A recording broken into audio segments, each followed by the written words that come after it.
तो आज के कथा क्रम में आप सबका स्वागत है और आज की कथा भारतीय संस्कृति के उन मूल्यों पर आधारित है जो हम हिंदुस्तानियों को, हम भारतीयों को गहरी निराशा के बुरे से बुरे दौर में भी अकेला और मायूस नहीं होने देते। हमारी मान्यताओं में अवतारों की कथा ईश्वर के होने की गवाही है और ईश्वर की इस गवाही में इस पूरी मनुष्यता का विश्वास है। आज की कहानी मुश्किल दौर में सत्य के साथ खड़े होने वाली परम सत्ता के उस रूप के बारे में है जिसे हम वराह अवतार के नाम से जानते हैं। अच्छाई और बुराई के बीच का संघर्ष तो सदियों से चलता आ रहा है। आज से लाखों साल पहले भी पृथ्वी का यह संघर्ष आज ही की तरह निरंतर चल रहा था। हिरण्याक्ष नाम का एक दैत्य था। अपनी कुछ सिद्धियों के बल पर वो हर तरफ अत्याचार करने लगा। पृथ्वी हम सबकी माता है और माता अपने पुत्रों को परेशानी में देखकर अधीर हो जाती है। इस बार भी निरंतर बढ़ते हुए अधर्म के कारण माता पृथ्वी अत्यधिक अधीर हो गई। माता पृथ्वी ने श्री नारायण से प्रार्थना की कि पाप के इस बढ़ते बोझ से वो उन्हें मुक्त कराएं। हिरण्याक्ष को यह पता ही था कि वह अपनी सामान्य शक्ति से ज्यादा समय तक अत्याचार नहीं कर सकता, इसलिए उसने अब सर्वशक्तिमान बनने का इरादा कर लिया। घोर तप करने के बाद आखिर एक दिन ब्रह्मा जी ने प्रसन्न होकर उसे दर्शन दिए। उसने पूरी सृष्टि के स्वामी को सामने देखा और उसके अंदर का लोभ जागा और बोला, प्रभु मुझे एक ऐसा वरदान दीजिए कि मुझे कोई भी देवता, कोई मनुष्य अथवा पशु मुझे मार ना पाए। प्रभु तो सर्वज्ञ, वो आने वाला कल भी देख रहे थे, वो उसकी मंशा समझ गए।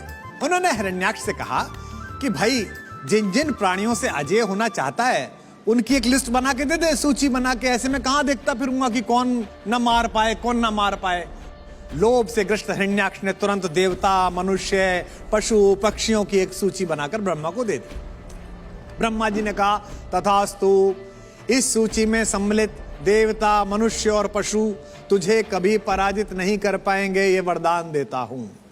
लेकिन जल्दबाजी में लोभी आदमी गलती करता है। हिरण्याक्ष इस जल्दबाजी में पशुओं की सूची में वराह का नाम डालना भूल गया। अहंकार के आकाश में बैठा हुआ हिरण्याक्ष कभी मनुष्यों को सताता तो कभी देवताओं को युद्ध के लिए ललकारता। अचानक एक दिन उसके मन में एक विचार आया। उसने सोचा कि देवताओं की सारी शक्ति तो पृथ्वी के बल पर ही है, तो पृथ्वी पर हो रहे अनुष्ठानों से ही देवताओं को शक्ति मिलती है। अगर वह पृथ्वी देवताओं से मैं छीन लूं तो देवता तो निश्चित रूप से बहुत कमजोर हो जाएंगे और मैं ताकतवर हो जाऊंगा। यह सोचकर उसने पृथ्वी पर ब्रह्मास्त्र चला दिया। ब्रह्मास्त्र ऐसा अस्त्र है जिसका वार कभी खाली नहीं जाता। उसके प्रयोग से पृथ्वी अपनी धुरी से हट गई। हर ओर हाहाकार मच गया। संपूर्ण पृथ्वी को अपने अधिकार में लेकर हिरण्याक्ष देवलोक पहुंच गया है। अब वहां पहुंचकर वो देवताओं को युद्ध की चुनौती देने लगा। अब ब्रह्मा जी के वरदान से अभिषिक्त होने के कारण देवताओं के लिए तो यह युद्ध जीतना लगभग असंभव था। तो सभी देवताओं ने विचार पूर्वक हिरण्याक्ष से निवेदन किया कि भाई हम तुम्हारी चुनौती स्वीकार करते हैं, परंतु इस युद्ध में हमारी ओर से एक छोटी सी यह शर्त है कि भगवान श्री नारायण तुमसे युद्ध करेंगे और तुम्हें केवल उनसे ही युद्ध करना होगा। यह शर्त सुनकर दंभ से भरा हुआ हिरण्याक्ष और अधिक प्रसन्न हो गया। उसने सोचा कि अब तो युद्ध और भी सरल हो गया है।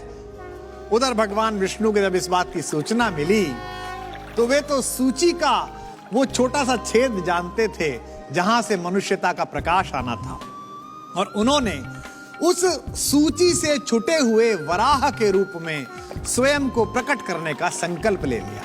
इससे पहले कि हिरण्याक्ष वराह को रोक पाता, उसने पृथ्वी को अपनी धुरी पर वापस स्थापित किया और फिर हिरण्याक्ष और वराह के बीच भयंकर युद्ध छिड़ गया।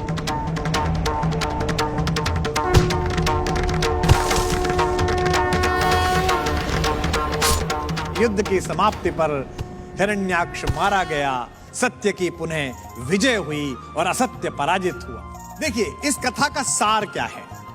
यह पूरी कथा हिरण्याक्ष नामक दैत्य को इतनी बड़ी सिद्धि मिलने की कहानी है। वस्तुतः अगर पुरुषार्थ किया जाए, अगर श्रम किया जाए, अगर तपस्या की जाए तो शक्ति प्राप्त होती है। मेहनत कभी बेकार नहीं जाती, तपस्या कभी बेकार नहीं जाती। चाहे आप कैसे भी व्यक्ति हो, आपको उसका प्रतिफल मिलता है। पहली बात तो ये। हिरण्याक्ष असुर था, इसलिए उसमें दुर्गुण थे, इसलिए उसने तमाम प्रकार की तपस्या से प्राप्त जितनी भी सिद्धि थी उसका दुरुपयोग करने की कोशिश की। बाबा तुलसी ने बहुत मन से कहा और बहुत सही कहा शायद कि तपबल रचई प्रपंच विधाता, तपबल विष्णु सकल जग त्राता, तपबल शंभु करई संहारा, तपबल शेष धरई मही भारा, तप आधार सब सृष्टि भवानी, करई जाय तप अस जिय जानी। अर्थात प्रयास करते रहिएगा। पहला सार तो ये कि प्रयास करिए तो आपको मिलता है। दूसरा सार, अगर आपको कोई सिद्धि मिल जाए, आपको कोई शक्ति मिल जाए, आप अपने अवगुणों के साथ उसे जोड़ दें तो आप इतने अहंकारी हो जाते हैं कि पूरी पृथ्वी के लिए संकट पैदा कर देते हैं।